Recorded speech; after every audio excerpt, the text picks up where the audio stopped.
Assalamualaikum warahmatullahi wabarakatuh. Waalaikumsalam warahmatullahi wabarakatuh. Waalaikumsalam warahmatullahi wabarakatuh. Alhamdulillah, teman-teman, kita bersyukur kepada Allah hari ini kita bisa menyelenggarakan kembali perkuliahan yang sudah tertunda ya beberapa sesi. Tidak apa-apa, nanti kita gantikan ya perkuliahan yang kedua.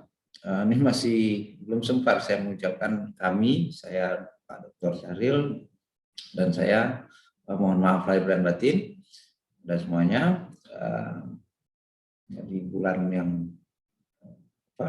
Fitri ya kita bisa saling introspeksi dan salam kami juga kepada keluarga ya. Baik, persingkat waktu kita langsung kepada topik pembicaraan kita hari ini, yaitu tentang pasar dan ragamnya. Dan coba kita lihat bagaimana nanti koneksinya dengan industri ya. Nah, saya share dulu nih.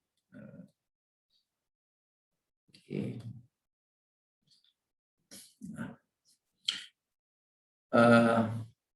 Topik kita hari ini, nah ini dia kan, ini kira-kira ini udah common ya, udah sering kita lihat. Saya coba kita kerucutkan dulu. Ini yang capaian kita, bagaimana mencapai ini sudah kita bahas, tentu dalam aspek agro, tentu produk agro dan marin ya. Produk yang dihasilkan, kalau kita bicara produk artinya ada barang, ada jasa di sini.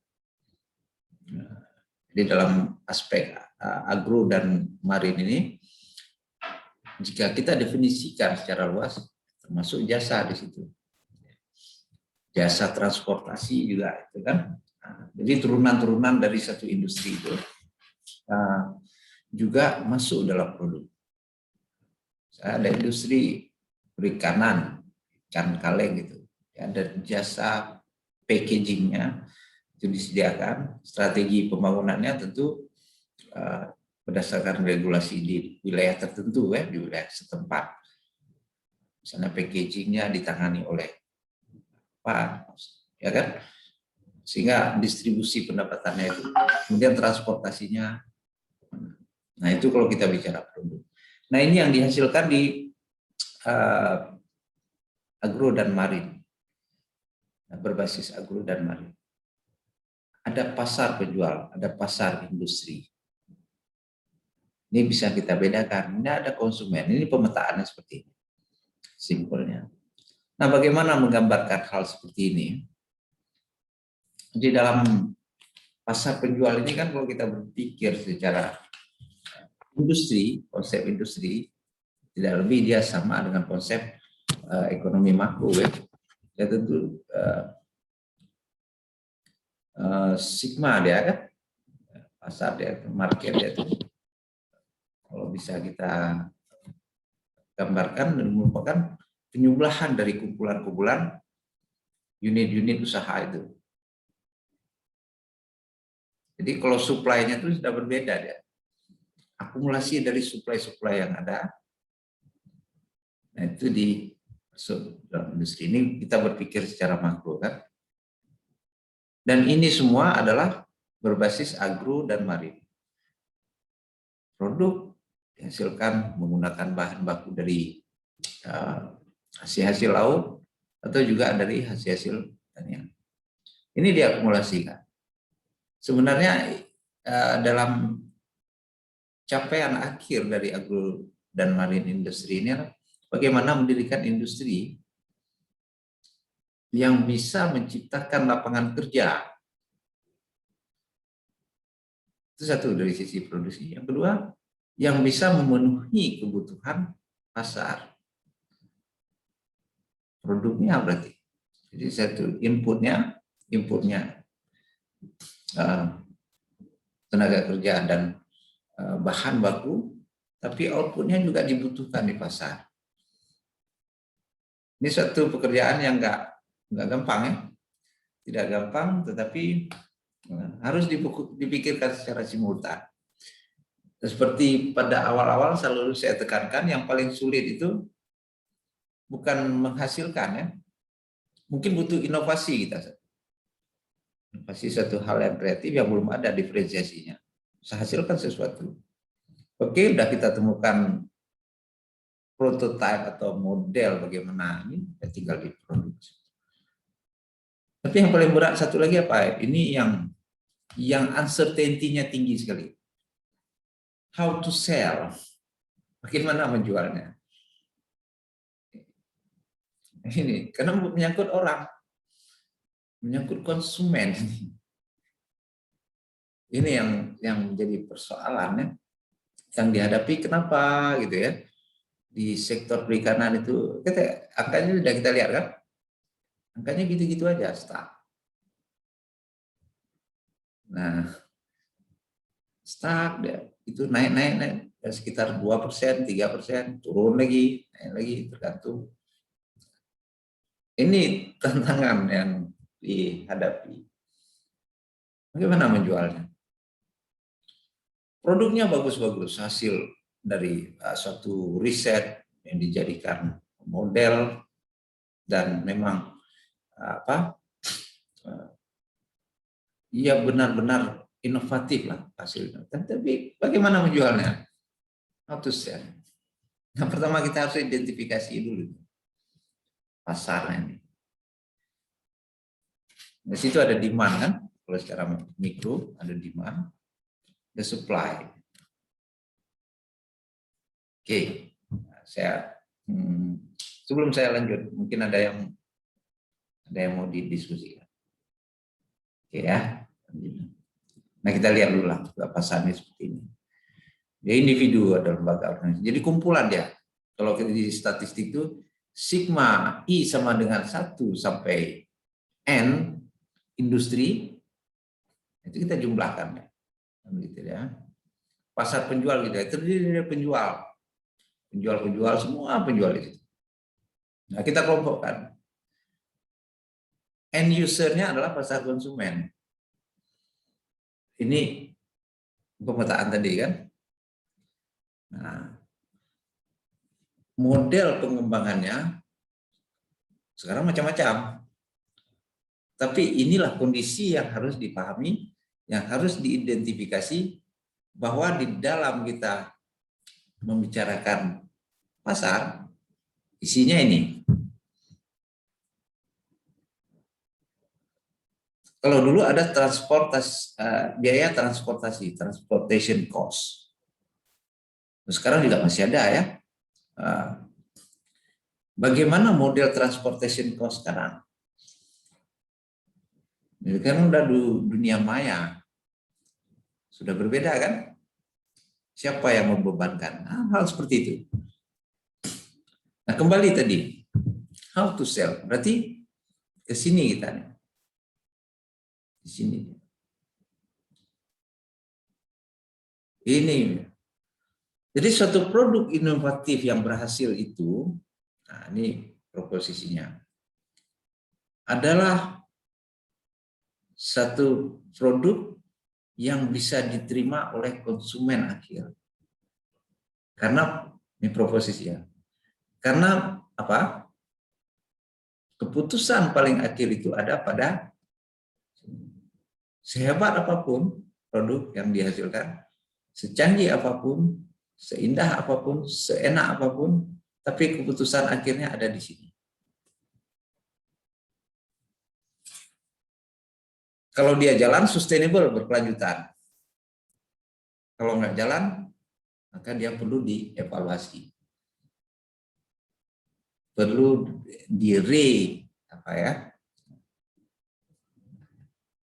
dikreasi lagi pulang. Dievaluasi di mana? Bagaimana rasanya? Bagaimana kemasannya? Atau mungkin orang belum tahu. Bagaimana mengkomunikasikan bahwa ini enak. Produk ini enak. Seperti produk yang dibuat Nahdlatul kan? Ini bagaimana mengkomunikasikannya? Kopi juga, beli kopi gitu. Kopi sekarang jadi perbincangan, itu modal. Tapi tetap kita harus ngomongin suatu. Ini loh kopi ini begini, begini, begini. Dan biasanya kecenderungan pasar sekarang ini, sensasi perlu ya, sensasi perlu, apalagi kopi ya, perlu ada semacam story ya. Jadi ada cerita di balik itu.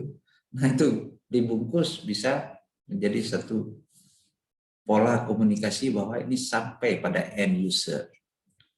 Ingat, proposisi kita tadi, keputusan akhir dari produk inovatif ini ada di sini. Digunakan atau tidak? Kembali pada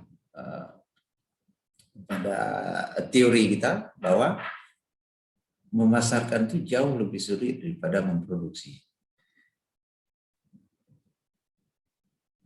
Karena yang dihadapi adalah perilaku konsumen. Konsumen behavior. Salah satu variabel yang bisa menstimulus itu adalah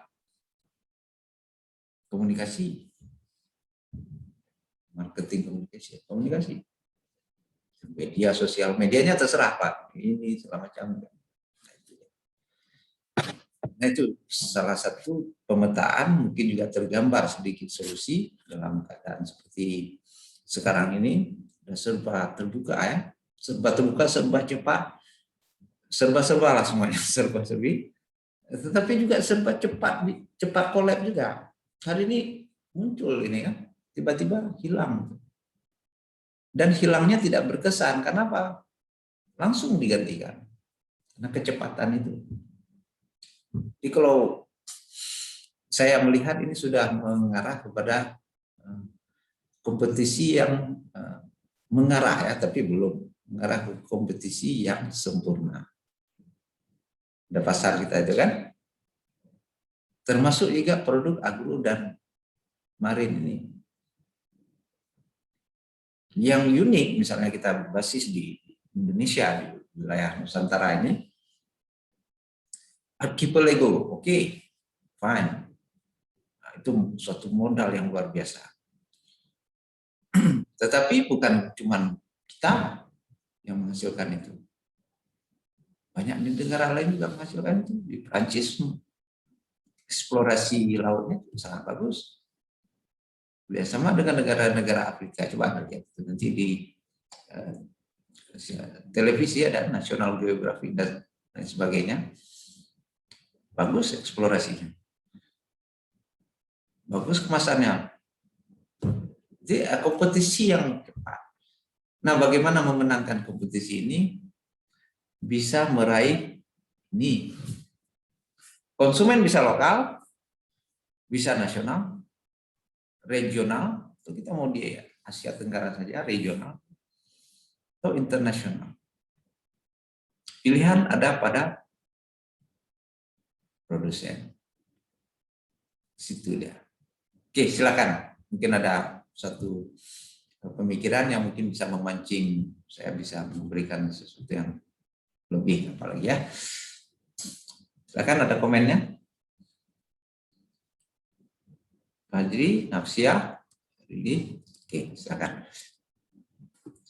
Oke ya, nah, ini yang saya bicarakan tadi, strukturnya seperti ini.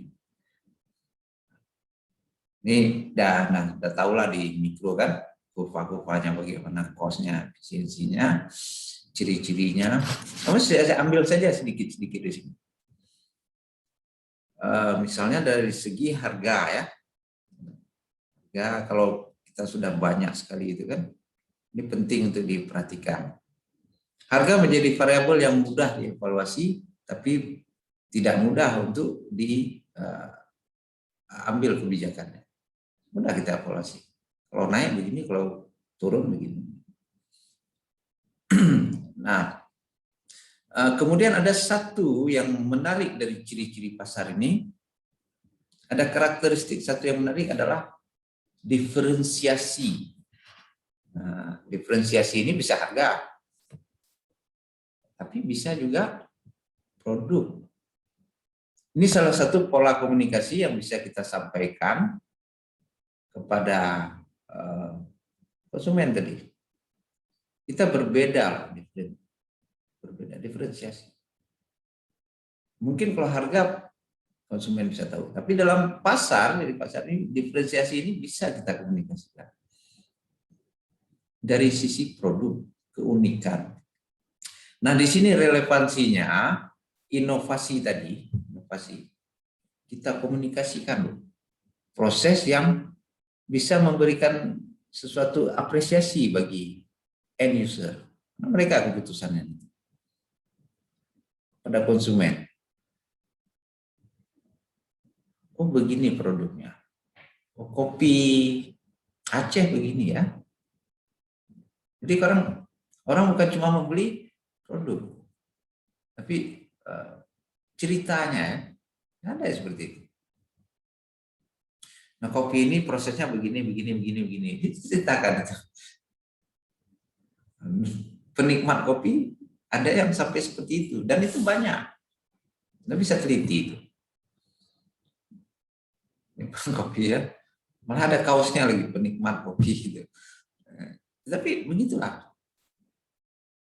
Jadi kita mengidentifikasi kalau kopi ini bukan hanya cita rasa kopi, sensasinya juga. Nah, kan ini satu hal yang tidak nampak kan? Critical thinking yang saya sampaikan. Apa itu berpikir kritis? Mengungkapkan yang tidak nampak. Itu kata filsuf Indonesia itu. Saya tidak sebut namanya ya. Mengungkapkan satu yang tidak nampak. Apa di balik? Nah, itu dia. Di balik itu ternyata ada cerita kalau produk kopi. Nah, ini juga seperti produk dari Napsia, Agroja. Saya lihat ada kesedihan di situ ya, ada kesedihan. Sad story.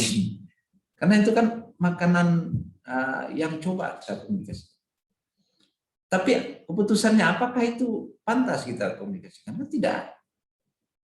Yang pantas kita komunikasikan adalah satu bentuk survive. Survive dari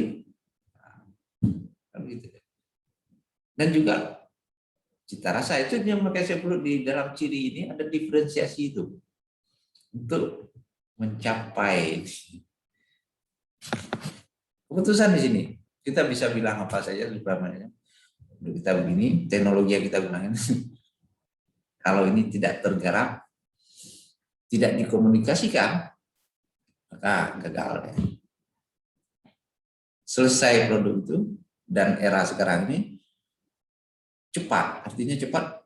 Kalau kita hilang dari peredaran, digantikan lain, tidak ada kesan.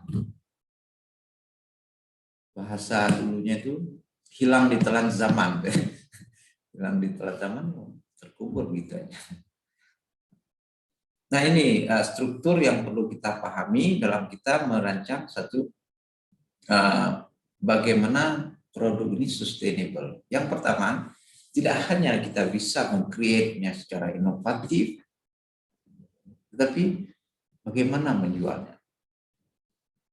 Nah, saya coba menelaah tadi, ada sisi yang kosong ya, saya lihat bahwa komunikasi pemasaran itu penting. Promosi ya, salah satunya promosi.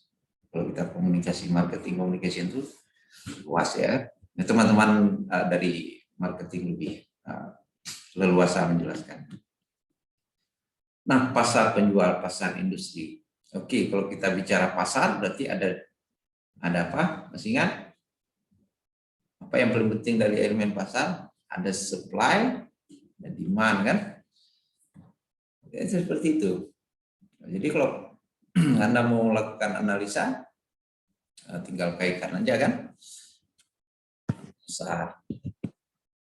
Jangan lupa nih, demand, tadi dulu ada harganya, ini ada demand, ada supply, ada ini demand, ini supply. Tapi bukan satu, banyak dia. Anda bisa lihat nanti, saya kasih link, saya sudah jelaskan, Anda bisa lihat jenisnya. Jadi sigma, ada penjumlahan dari semua ini.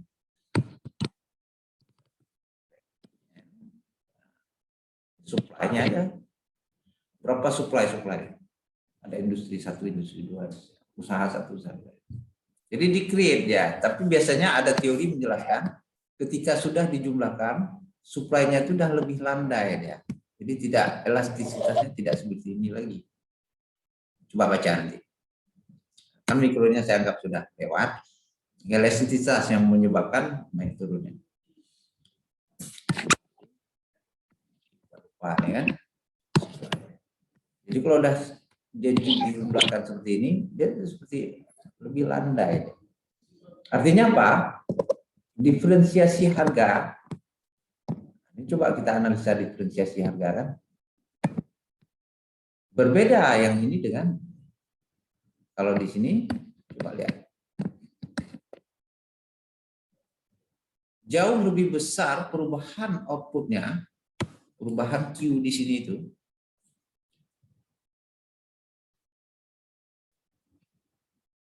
yang bentuknya seperti ini. Sedikit saja naik harga, itu direspon perubahan produksi. Sangat responsif. Jadi dalam industri itu seperti itu. Anda bisa identifikasi industri itu elastisitasnya dia lebih. Ada teori mengatakan itu, ada teori sebaliknya. Coba Anda lihat jurnal. Nah, kita tinggal pilih yang mana yang paling kita teliti lagi. Itu mengkreasi suatu penelitian seperti itu. Kita ambil saja satu proposisi, kita adu, katanya seperti ini. Penelitian lain kok enggak? Katanya ini. Kita identifikasi, baru kita enak membuat satu kebijakan bagaimana harga ini. Yang paling mudah kan saya bilang tadi, harga paling mudah kita analisa, kita komunikasikan, kembali ke konsumen. Jadi simple, bagaimana kita memenangkan, tidak hanya memenangkan, kita pertama mengisi dulu produk berbasis agro dan marin, dan juga memenangkan persaingan di pasar yang lebih luas. Tidak hanya memenuhi kebutuhan domestik dalam negeri, tetapi juga bisa mengisi persaingan ataupun mengisi produk memperkaya produk-produk yang tersedia di pasar internasional. Nah, ini yang kita harapkan. Jadi penggunaannya itu kan mengeksplorasi kekayaan-kekayaan ataupun hasil-hasil pertanian yang dikelola oleh petani dan nelayan kita yang memiliki nilai tambah. Jadi kalau satu produk yang berhasil kita pasarkan, sebenarnya itu kan dari produk tersebut mencerminkan bahwa ini kontribusi petani, ini kontribusi dari nelayan. Ada nilai tambah nelayan di situ, ada nilai tambah pekerja di situ, ada nilai buruh di dalam satu produksi. Nah, itu sebenarnya kalau bisa itu 99% dikerjakan oleh manusia-manusia yang tinggal di Indonesia, kan begitu. Ini yang menjadi visi-visi yang luar biasa, sehingga sasaran dari ekonomi, kembali ke ilmu ekonomi, adalah kesejahteraan itu dicapai melalui pengembangan satu industri. Salah satu ya, dia menciptakan pekerjaan, produknya tersedia, kelangkaan berarti kan, pengelolaan sumber dayanya optimal, efisien, dan apa satu lagi, efektif ya, optimal. Nah, itu dia mengelola sumber daya ada tenaga kerja, tetapi juga bisa menciptakan lapangan kerja. Ujung-ujungnya tidak miskin. Tidak lagi miskin, tapi kembali. Itu secara social science dalam ekonomi kan gitu. Kembali ke situ. Nah, jadi cerita ini seperti itu. Oke, ada yang mau ditanyakan sejauh ini, yang Anda coba lihat. Apakah dalam agro dan marin itu, saya kira ini ya, pasarnya seperti ini. Coba Anda bisa teliti nanti bagaimana bentuk pasar. Tapi bentuk-bentuk pasarnya seperti ini. Nah, agro dan marin itu yang mana? Nah, gitu dia. Nah, ada macam-macam kan bentuknya. Ada eksportir dari bahan-bahan kelautan kita, bahan yang dihasilkan dari ini, seperti lobster gitu kan, sudah dikembangkan. Nah, bentuk pasarnya bagaimana? Apa di beberapa yang menguasai atau memang itu aktivitas nelayan? Nah, itu bisa kita teliti kan. Nah, kemudian atau seperti ini, yang paling relevan itu seperti ini saya lihat. Nah, cuman ada bidang-bidang tertentu yang dikuasai oleh pengusaha.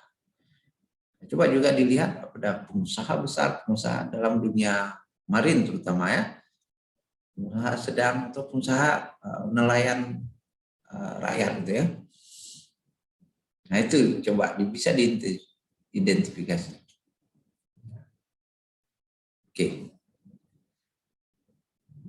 ini ada tugasnya, saya kira skip aja, nggak perlu Anda kerjakan ini. Nah ini yang saya diskusikan tadi. Ini dia kan, simpelnya gini. Ini ada dari produsen langsung ke konsumen, ada produsen seperti ini. Nah bisa lihat di buku teks seperti ini, pengecer. Nah ini rantai pasarnya, supply chain atau dari agen penjual langsung ke ini. Nah rantai ini yang menyebabkan kadang-kadang diferensiasi harga itu berbeda. Nah ini kita bicara efisiensi. Tetapi juga peran-peran ini tidak bisa kita nafikan, kita kesampingkan ya. Mereka penting dalam posisinya. Jadi tergantung karakter. Nah ini posisinya dia di supply. Kalau kita gambarkan di supply itu, ini yang saya maksud tadi itu. Nah ini dia. Ini harga produknya, supply. Nah, supply ini terdiri dari beberapa produsen, maka saya buat dia lebih landai supply. Jadi perubahan-perubahan harga itu ya direspon dengan cepat ya, lebih elastis ya. Nah, ini kira-kira betul rantai masalahnya. Tapi yang menyebabkan tidak efisien itu juga agen penjual. Ini juga jadi kadang-kadang timbul problematik ya. Di tingkat agen selisihnya terlalu besar daripada yang dijualkan oleh nelayan. Nah ini persoalan ya. Kesenjangan ya, kesenjangan. Yang capek-capek nelayan, yang menerima keuntungan agen. Nah ini juga persoalan yang bisa diangkat. Bagaimana distribusi, nah aspek ekonomi yang itu juga aspek distribusi pendapatan itu bisa relatif merata. Jadi persoalan rantai pasok ini seperti ini. Ujung-ujungnya adalah bagaimana ini sampai kepada konsumen, sampai pada end user. Ya. Oke, ada konsep marketing margin. Nah, tadi ada agen kan? Agen marketing margin. Nah, ini dalam pertanian masih banyak persoalan. Jadi kalau definisi yang saya coba kutipnya,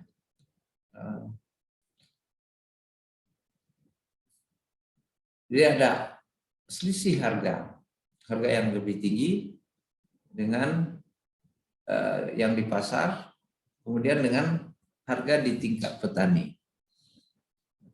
Ini sebenarnya persoalannya, persoalan dalam soal distribusi pendapatan yang hasil akhirnya itu tidak baik seperti itu. Maybe harus dibuktikan kan? Kenapa? Petaninya yang lebih capek, tapi distributornya lebih tinggi. Nah, peran industri kan di situ dia. Bagaimana memangkas ini bisa masuk produk-produk yang berbasis agro itu, bukan produk dulu ya, bahan baku berbasis agro itu dengan transportasi, biaya transportasi tertentu, tetapi dengan harga yang lebih kompetitif. Ya, kira-kira gini dia, marketing margin, harga eceran kurang harga petani. Kemudian profit margin, harga petani dikali persentase dari harga petani. Ini modelnya macam-macam nanti cara menghitung. Misalnya begini ya, harga padi di tingkat petani dijual ke agen pengumpul 2.500 misal nih ya.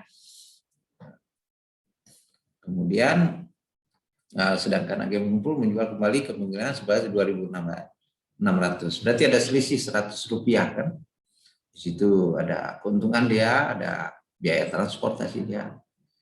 Nah, kita diminta hitung berapa profit margin. Profit margin ini petani kali persentase petani. Oke, tinggal aja. Seperti ini dia. Kita kurangkan, ini seperti indeks ya, seperti indeks. Indeks kita kurangkan kali 1, berarti sekitar 4% profit marginnya. Marketing margin selisih itu delta. Delta di tingkat agen dan di tingkat petani. Deltanya itu Rp100, profit yang diambilnya itu adalah 4%. Nah, ini udah, kita harus bisa hitung-hitung nanti ya. Ya, seperti tugas yang sudah kalian lakukan itu Anda bisa hitung.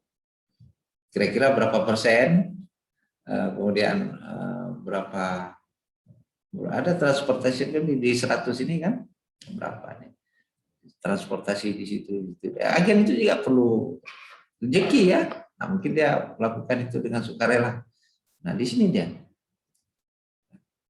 diambil. Oke ya. Nah, nanti coba disimulasikan sendiri. Nah, jika diketahui profit marginnya, nah kita simulasi aja 3,5%, tadi 4% dari harga tingkat. Berapakah marketing margin yang diterima pedagang pengumpul tersebut bila harga tandan buah sawit nih, ini sawit ya, tingkat petani adalah 1.200. Dibalik, jadi macam soal SMA dulu kan, kalau ujian-ujian dibalik soalnya diketahuinya. Nah, tapi ini simulasi bagaimana kita melakukannya itu di lapangan. Jadi kan ketika kita diskusi, sedang negosiasi terutama, kan bisa bolak-balik dia angkanya, lancar gitu. Itu tujuannya. Ini juga nih, berapa profit margin terima pedagang pengumpul tersebut bila penjualannya sebesar 1 ton. Nah kan kasus-kasus seperti ini dialami oleh peneliti, dialami juga oleh pelaku ekonomi. Kita punya kerangka struktur berpikir seperti ini, maka tidak ada masalah. Kita tinggal simulasi saja, lakukan di negosiasi. Biasanya kalau petani ataupun agen itu kan dia ingin bukan cuma 4%, kalau bisa 4,5 gitu kan. Seperti itu. Saya coba konstruksikan. Nah, penyelesaiannya seperti ini kan. Tapi kalau udah tingkat negosiasi, udah di luar kepala, oh sekian saya mau persen. Itu memang entrepreneurship penting. Jadi entrepreneurship itu di kepalanya udah ada seperti ini, kalkulator ini. Nah, ini yang jarang diungkapkan, bagaimana entrepreneurship itu bagus dia. Tanya penampilannya menarik, segala macam produknya. Tapi di kepalanya itu mesin kalkulator ini jalan. Profit marginnya berapa, marketing marginnya berapa, jalan.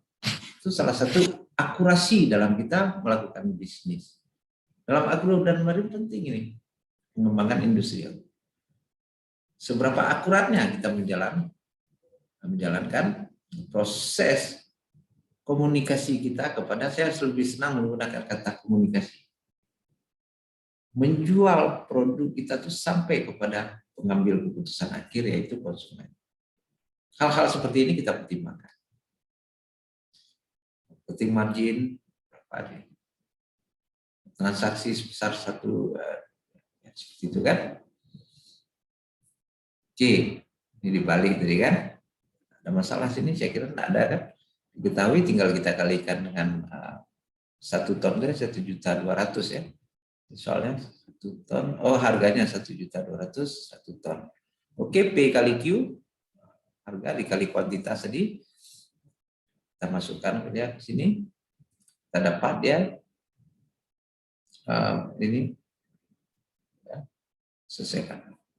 Saya kira tidak sulit nih, cuma kali-kali aja. Sebagian sudah Anda dapatkan, ini teori revenue ya, revenue makroekonomik dalam teori biaya.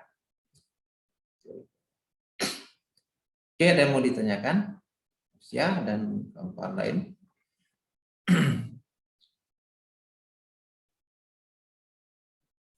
Mungkin ada soal. Oh, ada. Udah soal dikerjakan sekarang aja lah. Dikumpulkan ya. Oke, coba di screenshot aja. Screenshot lah ya. Coba dihitung ya. Ini masih baru datanya. Soal ini. Nah, coba nanti dianalisanya yang penting. Jadi ekspor ya, ekspor Nilam Aceh 2020 ada berapa profit margin? Profit margin. Berapa revenue? Revenue P price kali quantity. I think it's easy for you. Just a piece of cake ya. Tapi saya mau Anda bisa sedikit berpikir manajerial ya. Nah, ini kita ambil sedikit keterampilan teman-teman dari manajemen dalam kita memahami posisi manajer itu bagaimana. Karena ini kita mau mengembangkan, Anda sebagai perencana mau mengembangkan industri ekonomi berbasis agro dan industri berbasis agro dan maritim. Managerial thinking harus kita pahami juga. Bagaimana berpikir seorang manajer? Berpikir seorang manajer, dia negosiasi di dalam kepalanya ini salah satunya. Kalkulatornya jalan. Tapi jauh lebih penting bagaimana mengeksekusi mengambil keputusan. Salah mengambil keputusan ditolak oleh konsumen. Fatal akibatnya. Kenapa proposisi kita tadi? Bahwa konsumen itu adalah pengambil keputusan terakhir dari sustainability produk kita. Jadi Anda sebagai perencana harus pahami juga itu cara berpikir. Jadi bukan hanya konsumennya, manajernya bagaimana produksinya. Juga berpikir bagaimana nasib petani itu yang paling utama. Bagaimana nasib nelayan. Holistik kita. Inilah dia esensi dari ekonomi agro dan marin. Filosofi ekonominya adalah distribusi, kelangkaan, kesempatan kerja. Itu semua bisa menurunkan kemiskinan, mengurangi kemiskinan. Dalam arti kata, kita ubah kata kemiskinan menjadi kesejahteraan. Oke, coba dikerjakan. Nanti dikirim ke classroom ya, screenshot saja. Nanti saya screenshot juga, saya posting ke WA. Coba dikasih narasinya. Saya paling penting ini bagi teman-teman di perguruan tinggi yang sedang belajar, bukan hanya terampil teknis dalam menghitung tadi itu, tetapi juga ya cukup baik dalam menganalisa, membaca makna. Tentu membacanya adalah secara kritis. Kita ungkapkan yang tidak nampak di situ, yang tidak nampak di angka itu critical thinking. Baik, selamat mengerjakan. Kita lanjut perkuliahan di sesi di sesi Google Classroom. Kerjakan latihan, bikin narasinya yang panjang, yang bagus sedikit. Kemudian posting, tulis tangan boleh. Ya tulis tangan aja lah biar lebih mudah lagi kelihatan. Scan, kirimkan. Baik, ditampilkan fotonya, kita gambarnya, kita tunggu sebentar. Lah ya.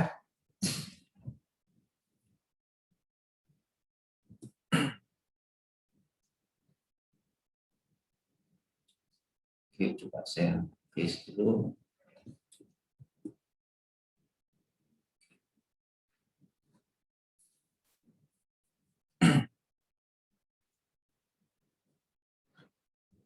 Baik, alhamdulillah sudah saya presentasikan topik hari ini. Kita bicara di output. Coba Anda pahami, kita kemarin itu banyak di input ya, bagaimana mengkreat segalanya. Ini kita output, memahami konsumen sebagai keputusan akhir. Nasib kita ditentukan pada mereka yang membuat keputusan dan konsumen. Dan ini penting untuk kelanjutan dari bagaimana strategi yang baik itu mengembangkan industri berbasis agro dan marin yang continue sustainable. Saya kira demikian. Alhamdulillah. Silakan Anda lanjutkan ke latihan, dikirimkan ke Google Classroom. Ada yang ditanyakan sebelum saya tutup di sesi pertama ini?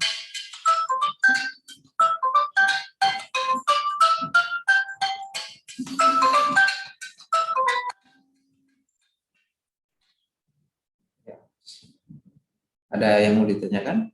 Oke, jika tidak ada, kita akhiri. Wabillahi taufiq wal hidayah. Assalamualaikum warahmatullahi wabarakatuh.